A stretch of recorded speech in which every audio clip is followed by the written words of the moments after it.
শুভ নববর্ষ সবাইকে। আবার দেখো ছেলে চলে আসলো ঠাকুর ঘরে পুজো দিতে। এই দিনগুলো কিন্তু ওই পুজো দেয়, আমাদের কাউকে দিতে দেয় না। দেখো কি সুন্দর সাজিয়েছে। আমি একদমই ছিলাম না, আমি তো রান্নাঘরে রান্না করছিলাম। ও এসে দেখি যে ও এইভাবে সাজিয়েছে।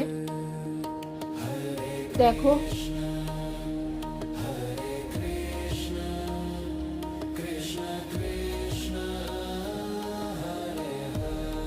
এইভাবে আমি সাজাই, তো এগুলোকে দেখেছে, দেখে নিজেও সেটা করার চেষ্টা করেছে। এটাই জন্য আমার কাছে সব থেকে বেশি ভালো লাগছে, যে দেখে যে নিজেও চেষ্টা করছে যে ওইভাবে গোবিন্দকে সেবা করার। এটা সত্যি অনেক ভালো লাগলো দেখে। তোমরা জানিও যে ও কি হয়, সাজানোটা কেমন হয়েছে একটু কমেন্ট করো। আর এইভাবে পাশে থেকো। টাটা বন্ধুরা, সবাই ভালো থেকো।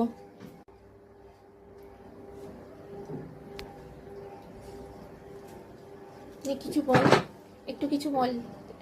শুভ নববর্ষ সবাইকে জানাও। শুভ নববর্ষ সবাইকে।